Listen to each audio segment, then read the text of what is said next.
අවුරුදු ගානකට පස්සේ වුණ 2026 අවුරුද්දේ ඔස්තාර් අයියා අලුත් වීඩියෝ එකක් එක්ක ආවා. ඕගොල්ලෝ බලන්න.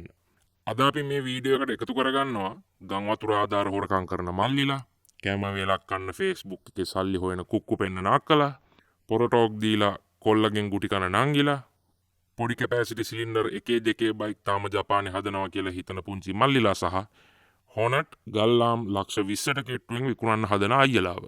එහෙනම් අපි යමු වීඩියෝ එකට. අද අපි කතා කරන්න යන්නේ මාකට් එකේ අපිට අද ගන්න පුළුවන් 250cc බයික් ගැන.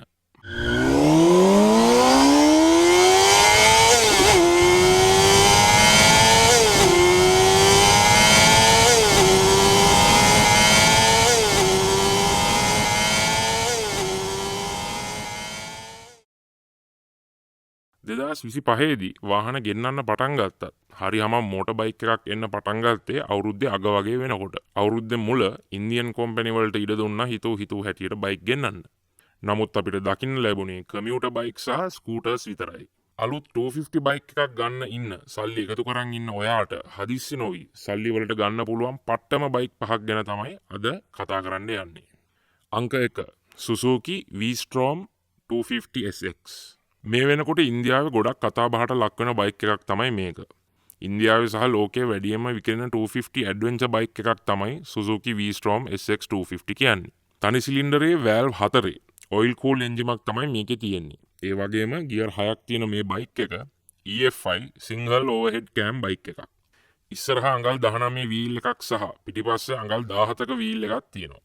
සුපර් මෝටෝ කරන්නත් පුළුවන් මේ බයික් එක. ෆැක්ටරියෙන් එන්නේ නම් නෝමල් ටයර් එක්ක. මේ බයික් එකේ ස්ටෑන්ඩඩ් ෆීචර්ස් හැටියට ඩුවල් චැනල් ABS එකක් එනවා. ඒ වගේම LED lights, knuckle covers, front visor, dual exit muffler, engine underguard සහ පිලියන්ට වෙනමම සීට් එකක් තියෙනවා. ඒ වගේම පිටිපස්සේ rear carrier එකක්, preload adjustable monoshock එකක් සහ USB outlet එකකුත් එනවා මේ බයික් එකේ. Android සහ iOS දෙකම support කරන app එකකුත් එනවා. Call alerts, miss call alerts, turn by turn navigation, phone battery level වගේම ඔයා app එකෙන් set කරන speed limit එකට වඩා high එකෙන් ගියොත් meter panel එකෙන් alert එකක් එනවා වගේ option එකකුත් තියෙනවා. මේ බයික් එක කිලෝ 167ක් බරයි. ඒ වගේම ලීටර් 12ක තෙල් ටැංකිය දාන්න පුළුවන්. ඉන්ටර්නෙට් එකේ තියෙන විදිහට මේ බයික් එක සාමාන්‍යයෙන් කිලෝමීටර් 32ක් සහ 37ක් අතර ගාණක් පෙට්‍රල් කරනවා ලීටරයකට. හිඟන විදියට ගියොත් කිලෝමීටර් 40ක් වගේ කරනවා කියලා තමයි කියන්නේ. ඇරලා ගියොත් නම් 30ක් වගේ තමයි. Suzuki V-Strom 250 SX බයික් එක ලංකාවේ තියෙන අසාධාරණ ටැක්ස් එකත් එක්ක ලක්ෂ 25කුත් 28කුත් වගේ ගාණක් වෙන්න පුළුවන් ක්ලියර් වෙලා රෙජිස්ට්‍රේෂන් එක ගන්නකොට. මේ වීඩියෝ එකේ තියෙන බයික් වල මිල ගණන් ආසන්න වශයෙන් ඩොලර් රේට් එකත් එක්ක වෙනස් වෙන්න පුළුවන්. ඇඩ්වෙන්චර් බයික් එකක් පදින්න එහෙමත් නැත්නම් ඕෆ් රෝඩ් යන්න පුළුවන් බයික් එකක් පදින්න ආසයට යන්න පුළුවන් සුපිරිම සහ ඉකොනොමිකල් බයික් එකක් තමයි Suzuki V-Strom 250 SX කියන්නේ. අංක 2 KTM Duke 250. KTM Duke 250 කියන්නේ ඉන්දියාවේ හදන හොඳම ස්පෝර්ට් ලුක් එකක් තියෙන නේකඩ් බයික් එකක් කිව්වොත් නිවැරදි. තනි සිලින්ඩරේ වැල්ව් 4 වෝටර් කූල් එන්ජිමක් තමයි මේකේ තියෙන්නේ. ඒ වගේම ගියර් 6ක් තියෙන මේ බයික් එක EFI dual overhead cam bike එකක්. හෝස් පවර් 31ක් තියෙන මේ බයික් එකට ඇලුමිනියම් ට්‍රෙලිස් ෆ්‍රේම් එකක් සහ ඇලුමිනියම් බනානා ස්විං ආම් එකක් තමයි ඇවිත් තියෙන්නේ. අප්සයිඩ් ඩවුන් ෆෝක් සෙට් එකක් ඉස්සරහා සහ පිටිපස්සට ප්‍රීලෝඩ් ඇඩ්ජස්ට් කරන්න පුළුවන් මොනෝෂොක් එකක් ඇවිත් තියෙනවා. මේ බයික් එකේ මොනෝෂොක් එක බනානා ස්විං ආම් එකත් එක්ක මෙන්න මේ වගේ දකුණු පැත්තට ඇවිත් තියෙන හින්දා සහ එක්සෝස්ට් එක මෙන්න මෙහෙම සයිඩ් එකට ඇවිත් තියෙන හින්දා මාරම ඇග්‍රෙසිව් ලුක් එකක් ඇවිත් තියෙනවා. මේ බයික් එක කිලෝ 163ක් බරයි වගේම ටැංකිය පෙට්‍රල් ලීටර් 15ක් අල්ලනවා. ෆීචර්ස් හැටියට අඟල් 5ක ෆුල් කලර් TFT ඩිස්ප්ලේ එකක් එක්ක USB-C පෝට් එකක් ඇවිත් තියෙනවා. පර්ෆෝමන්ස් පැත්තෙන් බැලුවොත් ක්වික් ෂිෆ්ටර්, ස්ලිපර් ක්ලච් සහ සුපර් මෝටෝ ABS. ඒ කියන්නේ ඉස්සරහා පිටිපස්ස channel දෙකේ ABS on off කරන්න පුළුවන් තමන් කැමති වෙලාවක. මේක ගොඩක් වටිනවා ස්ටන්ට් කරන්න කැමති අයට. ඒ වගේම Bluetooth හෙඩ්සෙට් එකක් පෙයා කරන්න පුළුවන් බයික් එකට. ඒ කියන්නේ යන ගමන් කෝල් ආන්සර් කරන්න, සින්දු අහන්න ෆෝන් එක පෙයා කරලා නම් පුළුවන්. මේ බයික් එක ලීටරයට කිලෝමීටර් 35ක් වගේ තමයි තෙල් කරන්නේ. ඇරලා ගියොත් 30ක් වගේ.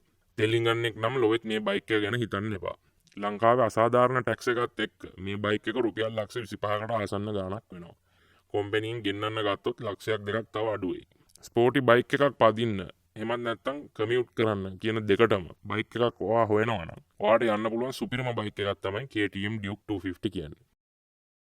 Honda Rebel 250. තායිලන්තේ හදන මේ බයික් එක උසින් ගොඩක් අඩු. ඊටාම සැප පහසු ක්‍රූසර් බයික් එකක්.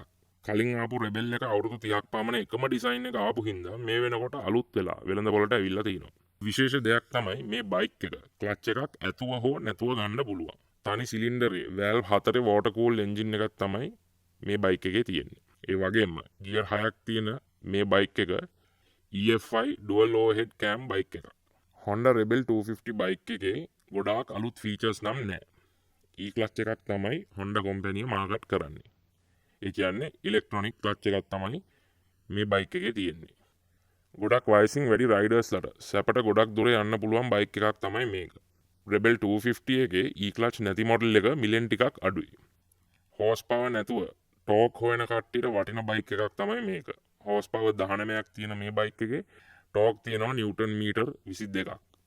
ලොකු වැඩ කෑලි නැති හින්දා Rebel එක ලීටරයට කිලෝමීටර් 47ක් වගේ කරනවා කියලා තමයි අපිට අන්තර්ජාලයෙන් දැනගන්න පුළුවන්. හැබැයි ටැංකියට අල්ලන්නේ පෙට්‍රල් ලීටර 11යි. ගොඩක්ම මිනිමලිස්ට් සහ දුරගමන් සැප පහසුවෙන් යන්න කැමති කෙනෙක්ට තමයි මේ බයික් එක ගොඩක් වටින්නේ. උසින් අඩු කට්ටියට තමයි ගොඩක්ම හරියන්නේ. ලංකාවේ හෙන ගහන ටැක්ස් එකත් එක්ක E-clutch නැති Rebel එකක් ලක්ෂ 28ක් වගේ වෙනවා. E-clutch එකත් එක්ක ලක්ෂ 30කට කිට්ටු වෙනවා. Kawasaki Ninja ZX 25RR cylinder 4 අධිපති නින්ජා දෙවියන්ගේ බාලපුතා තමයි මේ. 250cc කැටගරියේ ගන්න පුළුවන් ෆාස්ට්ම සහ ටෙක්නොලොජි වලින් ඉදිරියෙන්ම ඉන්න බයික් එකක් තමයි මේක. අන්තර්ජාලේ ඉන්න 2000න් පස්සේ ඉපදුණු අයියලා හිතන් ඉන්නේ ජපානි තමයි මේක හදන්නේ කියලා. මට වඩා ඔස්තාර්ලා නෑ කිරි පුතේ කියන දේ අහපන්. ඉන්දුනීසියාවේ හා තායිලන්තේ හදන මේ බයික් එක ජපන් කම්පැනි එකකින් එලි දක්වන මිලියන් අධිකම 250cc බයික් එක වෙනවා. සිලින්ඩර් 4 මේ බයික් එකේ එක සිලින්ඩරයකට වැල්ව් 4 ගානේ වෝටර් කූල් එන්ජිමක් තමයි මේකේ තියෙන්නේ. ඒ වගේම ගියර් 6ක් තියෙන මේ බයික් එක EFI dual overhead cam bike එකක්. RPM 16000ක රෙඩ් ලයින් එකක් තියෙන මේ එන්ජින් එක කෑ ගහනකොට පෝන් ස්ටාර් කෙනෙක් වුණත් පදිරි. මේ බයික් එකට Kawasaki විසින් පවර් මෝඩ් දෙකක් දීලා තියෙනවා. ෆුල් පවර් සහ ලෝ පවර්. ලෝ පවර් වලදී එන්ජින් පවර් එක 80ක් වගේ ප්‍රමාණයකට තමයි රයිඩර්ට හම්බ වෙන්නේ. ඉස්සරහට සහ පිටිපස්සට ෂෝවා ෆෝක් සහ රියර් ෂොක් එකක් බලා ගන්න පුළුවන්. පිටිපස්සේ ෂොක් එක fully adjustable. ෆීචර්ස් හැටියට full color TFT display with smartphone connectivity මේ බයික් එකේ බලා ගන්න පුළුවන්. performance පැත්තෙන් බැලුවොත් quick shifter, slipper clutch සහ traction control ABS බලා ගන්න පුළුවන්. මේ බයික් එක කිලෝ 184ක් බරයි. ඒ වගේම ටැංකිය පෙට්‍රල් ලීටර් 15ක් අල්ලනවා.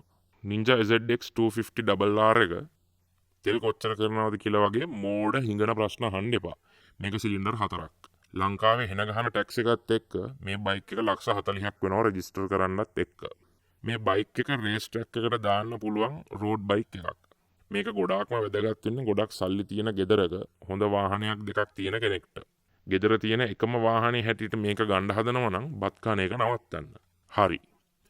අන්තිම බයික් එක හැටියට මම ගේන්න තීරණය කරා ගොඩක් ප්‍රසිද්ධ නැති. හැබැයි හොඳ බ්‍රෑන්ඩ් එකක බයික් එකක්. මේකේ නම කියන්න ගියාම තමයි අම්මට සිරි වෙන්නේ. Husqvarna Swart Pilen 250. ඔයාලා දන්නේ නැති වුණාට බජාජ් කම්පැනිය තමයි ඉන්දියාවේ ලොකුම බයික් හදන කම්පැනිය.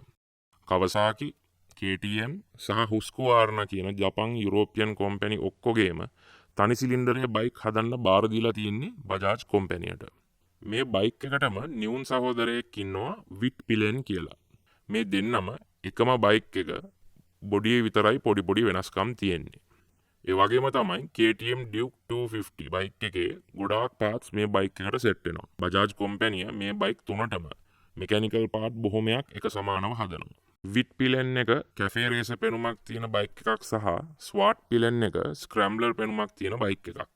මම පෞද්ගලිකව ස්ක්‍රැම්බ්ලර් බයික් වලට ආස හින්දා මම විට් පිලෙන් එක ගැන කතා කරන්න යන්නේ නැහැ.